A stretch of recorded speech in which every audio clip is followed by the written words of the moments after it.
Eu fiz uma avaliação desses movimentos que houveram, que nós não faríamos aquilo daquele jeito, sabe? Era uma metralhadora giratória que atirava em várias coisas, mas não tinha direção nenhuma e nem teve. O que foi que aconteceu depois daquilo tudinho? Assim, uma proposta, né? Nós não fazíamos isso. Nós tínhamos toda uma projeção e fazia as coisas pensando no que ia acontecer ali, o que ia acontecer mais na frente, o que era que ia mudar, como mudar e tal. Esses movimentos que houve agora, assim, eu não quero aí, eu acho que o que houve mais, assim, que a direita toda, a imprensa toda coloca como os vândalos, né? Aí, se você fizer uma análise mais aprofundada da política, para onde é que esse pessoal apontou que levou esse nome? Por quê? Porque os caras foram para onde? Para cima de banco, né? Quebrar banco. Empresas de venda de carros caríssimos, nos grandes movimentos onde a juventude, os blackboard, né? Apontaram a sua metralhadora numa direção. E como os caras não podiam dizer que era uma coisa direcionada para o capitalismo, esse capitalismo selvagem que tem aí e tal, eles colocaram como vândalo. Essa é a grande saída para esse bloco aí, que foi esse pessoal aí. Mas ali no meio você viu gente que estava brigando por coisa que não tinha nada a ver, tinha várias questões. Quer dizer, o ingrediente político que eu vejo naquela movimentação toda foi esse. Foi assim, muito direcionado a o capital. Mas sem uma projeção, eu acho, sem uma avaliação, sem uma discussão. Muito naquela linha, assim, eu tive possibilidade de conversar com algumas pessoas daqui de Natal, jovens, estudantes da universidade que participaram disso, que achavam que era a revolução permanente. Ali estava acontecendo a revolução. Como no passado os caras diziam que ali era greve geral, é revolução, né? Você lembra que tinha alguns grupos que defendiam que você, fazendo a greve geral, você estava fazendo a revolução, derrubando. Esse pessoal, a revolução permanente, essa coisa. Você tem essa noção, porque veja só, às vezes a gente faz esse tipo de avaliação, mas se a gente não tiver uma visão mais ampla, vamos considerar que é a questão do Rio Grande do Norte. A gente tem 1935, os caras dizimam tudo. Tem que começar tudo de novo. Quer dizer, você tem 52, 53, que os caras também botaram para quebrar aqui na questão da base aérea. Você tem 64. Você tem 68. Quer dizer, tentar reconstruir aquilo que é destruído sistematicamente é um negócio complicado, né? Então, quais os caminhos? Quer dizer, a gente não tem a menor noção do que é que isso vai ser. Mas que a roda da história continua. Continua. Né? É verdade. Agora, hoje a rapidez é muito grande, hoje a forma de comunicação também é muito rápida, né? A internet, a mídia tem perdido. Se nós tivéssemos um povo culturalmente mais preparado, cada notícia que eu visto na televisão, quando eu escuto o Jornal da Globo, dali eu saio e digo assim: nada disso aqui é verdade. É o inverso. Né? É o inverso. E acontece exatamente. Assim, a Miriam Leitão, para mim, ou ela não entende nada de economia, ou ela é obrigada a dizer o que a mídia quer. Porque há pouco mais de um mês os caras metiam o cacete na economia brasileira. E como é que essa economia está tão ruim? O Brasil sai para a quinta economia do mundo. Hein? E os caras acham que o povo é doido. Eu acho até que tem gente que não assiste muito. Eu assisto mais jornal e gosto muito da TV Cultura, apesar de também saber que ela tem uma linha política e tal, mas é onde se discute mais tranquilamente, assim, política. A TV Cultura tem uma boa parte disso, né? E outros canais tem aí, mais independentes, né? Mas se você pegar a Globo, SBT, poxa, o que esses caras colocam, bicho, é criminoso. Criminoso, cara. É criminoso. Esses caras não conhecem nada, ou são doidos, ou estão fazendo obrigados. Porra, porque eu gosto muito de dizer assim, vivi no Nordeste, os períodos desses governos aí, que dizem que foi, por exemplo, Juscelino Kubitschek, né? A maior seca que teve no Nordeste, o maior roubo em seca que teve no Nordeste foi no governo de Juscelino Kubitschek, bicho. Queria dizer hoje que o PT é grande corrupto. Repare, na minha terra o dinheiro se chamava, em Patos, lá na Paraíba, chegou um momento que o dinheiro de Patos era um vale. Era um vale dado por dois empreiteiros. Palmeiras e Xavier. Ei, fulano, tu tem 10 Palmeiras, tu tem 20 Xavier. Não chamava mais Cruzeiro. Esses caras mandaram na cidade, quando termina um vai ser deputado estadual eleito. Com esse dinheiro, com esse negócio todo, da seca, da exploração, do barracão que você trabalhava cavando de chibanca, não recebia o dinheiro, tinha que comprar no barracão. Esses caras são loucos, esses caras não estudam, não viveram esse processo, para não conhecer o que era o Nordeste. Que todo dia passava, eu vi 15, 16, 17 enterros de criança que morria de fome, de desnutrição. Que a pessoa andava 8, 10 quilômetros, quem queria estudar, para ir andar, que morava no sítio, para estudar a pés. E hoje o cara não ter. Esses caras não conhecem ou não querem, eu acredito que é muito mais por não querer. Não viveram isso. Ei, puto porque o cara recebe Bolsa Família. Na minha terra, em 58, nesse período aí, Patos passou um período que não tinha energia. Sabe por quê? Porque todas essas cidades a energia era um motor a óleo. Naquela época chamava óleo queimado, o óleo diesel era o petróleo bruto, o motor a óleo. E quando não tinha dinheiro, a prefeitura não tinha dinheiro, não tinha energia. A energia era de 6 da tarde até 10 da noite, 9h30 dava um sinal. Esse era Currais Novos, Patos, Cajazeiras, Souza, essa cidade daqui do Rio Grande do Norte todinha, se você for olhar, todas elas viveram assim. A energia era um motor a óleo. Aí quando é que isso muda? Isso muda com o quê? Com Paulo Afonso, né? Quem fez Paulo Afonso?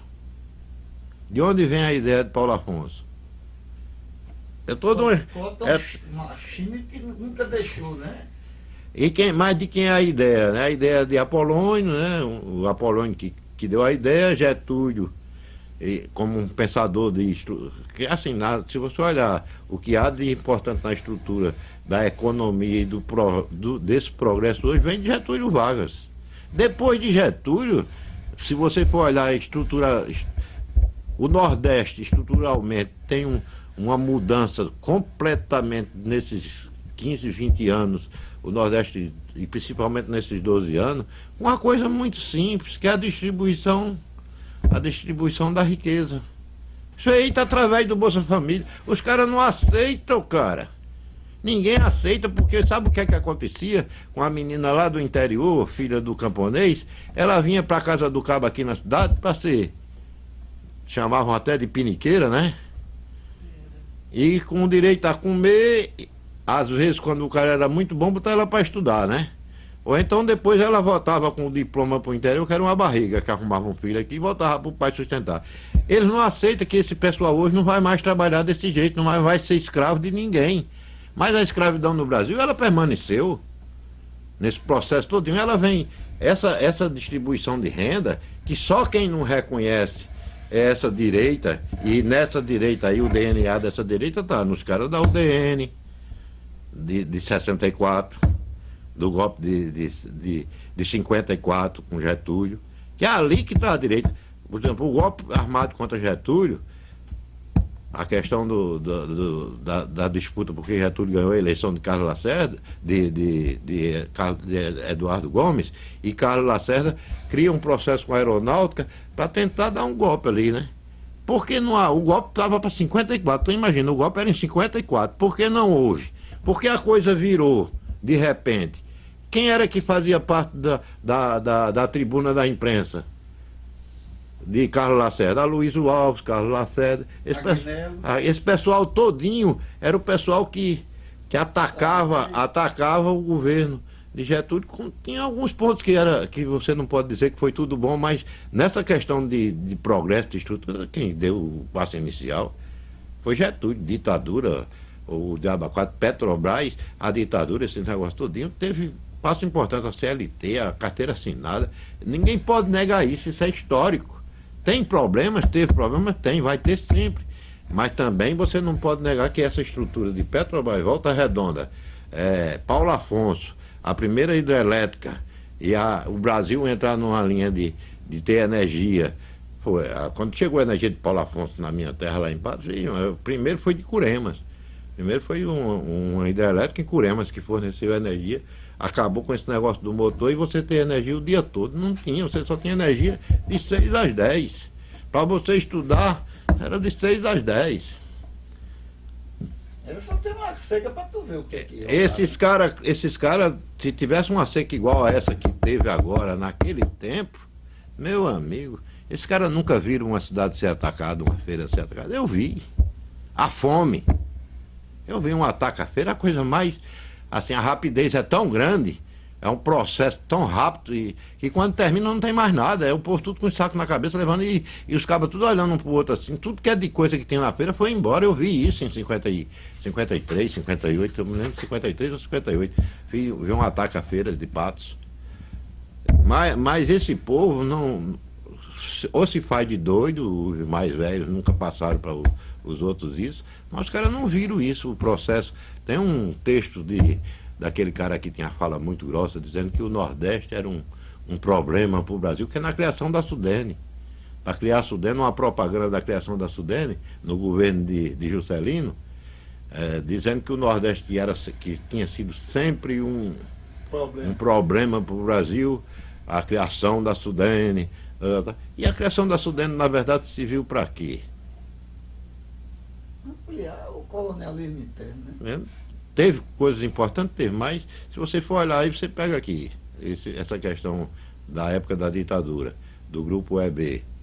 Não, havia costeira, cara. Havia costeira. Os caras fizeram, não pagaram e ainda quebraram. Pois é. O BDRN e o Bandelli para...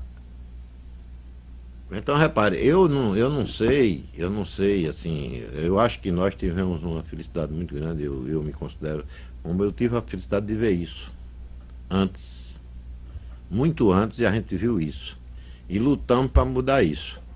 A gente pode não ter feito o que era, nós demos a nossa contribuição para mudar isso tudo. Agora, mudou alguma coisa, mudou 30% a 40%.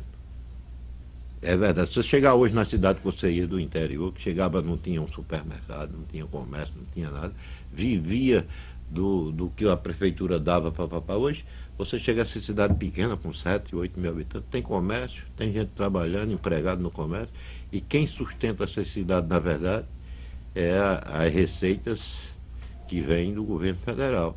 Mas os caras colocam isso, os prefeitos colocam isso. O que é educação hoje, com todas essas mazelas, em relação o que houve, na verdade, é que não houve uma transformação assim nas estruturas da educação, ao meu ver. Eu acho que é um processo para discussão muito aprofundado do que é que vai ser a educação. Questão da reforma agrária. Por exemplo, as crianças quererem ir para a escola hoje, qual é a atração que uma criança sente numa escola que tudo que está lá tem 30, 40 anos de... A criança está no juiz, né? Entende? Então é preciso fazer essa discussão. Eu não sou nenhum especialista nisso, mas acho que era importante fazer essa discussão. A importância do avanço da distribuição de terra, né, com todas as mazelas, com todas as dificuldades que é de fazer reforma agrária. Mas é uma coisa chocante. Voltou a crescer o número de indígenas. Quer dizer, esse povo foi dizimado, né? E por que é que voltou a crescer, né?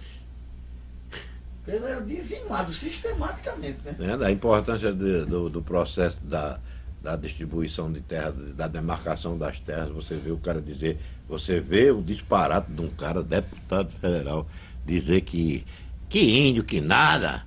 A mesma coisa que diziam na carta que tem no livro de Darcy Ribeiro, né, ao povo brasileiro, tem uma carta papal que diz assim, que índio e negro não tem alma. É uma carta papal do Papa daquela época.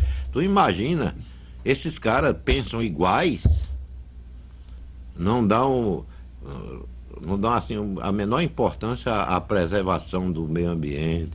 Tá aí, a gente está vendo todo dia, isso é fruto dessa destruição que acontece e que aconteceu durante muitos anos, que houve um freio, né? É verdade que nesses últimos anos houve um freio na devastação das matas, das florestas e tal, houve um freio.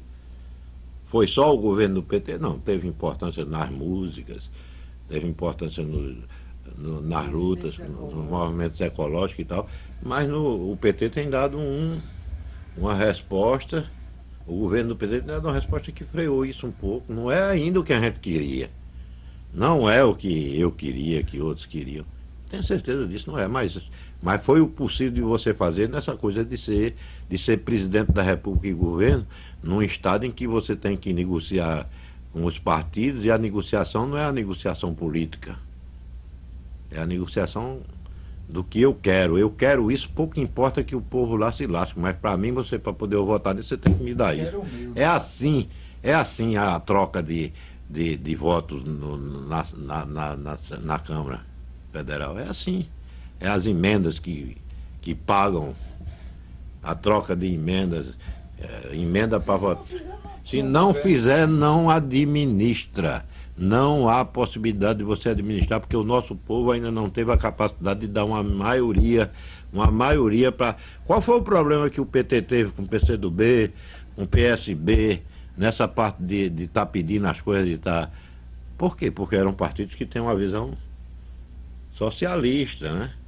Você não sentiu o problema do PT, de um deputado do PSB, um deputado do PCdoB, exigir alguma coisa em troca para votar, né? É como essa história do mensalão que foi para dar dinheiro para deputado, né?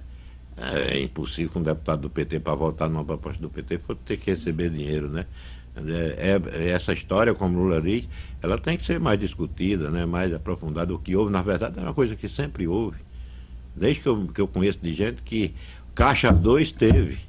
E o Caixa 2 foi para os partidos, para todos os partidos. Esse Caixa 2 foi para todos os partidos. O dinheiro foi para PMDB, foi para PL, foi para todo mundo, mas não para um deputado, foi para os partidos. É outra história, mas aí é preciso aprofundar.